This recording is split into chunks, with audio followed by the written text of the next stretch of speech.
এক ছিল আরাফাত নামের এক ছোট্ট ছেলে। আরাফাতের খুব ইচ্ছে ছিল সে একদিন জাদুর ট্রেনে চড়বে।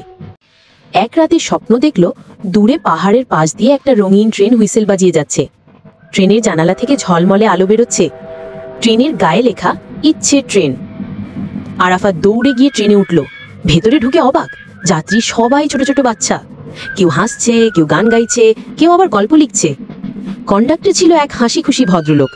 তিনি বললেন, এই ট্রেনে যে চড়ে তার ছোট্ট ইচ্ছেগুলো সত্যি হয়ে যায়, কিন্তু মনে রেখো শুধু ভালো ইচ্ছে পূরণ হয়।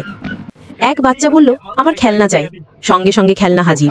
আরেকজন বলল, আমার মা যেন সুস্থ হয়। তখনই খবর এলো তার মা ভালো হয়ে উঠেছে। আরাফাত কিছুক্ষণ চুপ করে রইল, তারপর আস্তে করে বলল, আমি চাই আমার চারপাশে সবাই হাসি খুশি থাকুক। সঙ্গে সঙ্গে পুরো ট্রেন ভরে গেল হাসি আর আনন্দে। সবাই বুঝলো অন্যের জন্য ভালো কিছু চাওয়া হলো সবচেয়ে বড় ইচ্ছে। শেষে কন্ডাক্টর বলল, সত্যিকারের জাদু হলো দয়া আর বন্ধুত্ব। আরাফাত হাসতে হাসতে জেগে উঠল, কিন্তু অবাক হয়ে দেখল তার হাতে তখনও একটা ছোট্ট টিকিট লেখা আছে, ইচ্ছে ট্রেন, আবার দেখা হবে।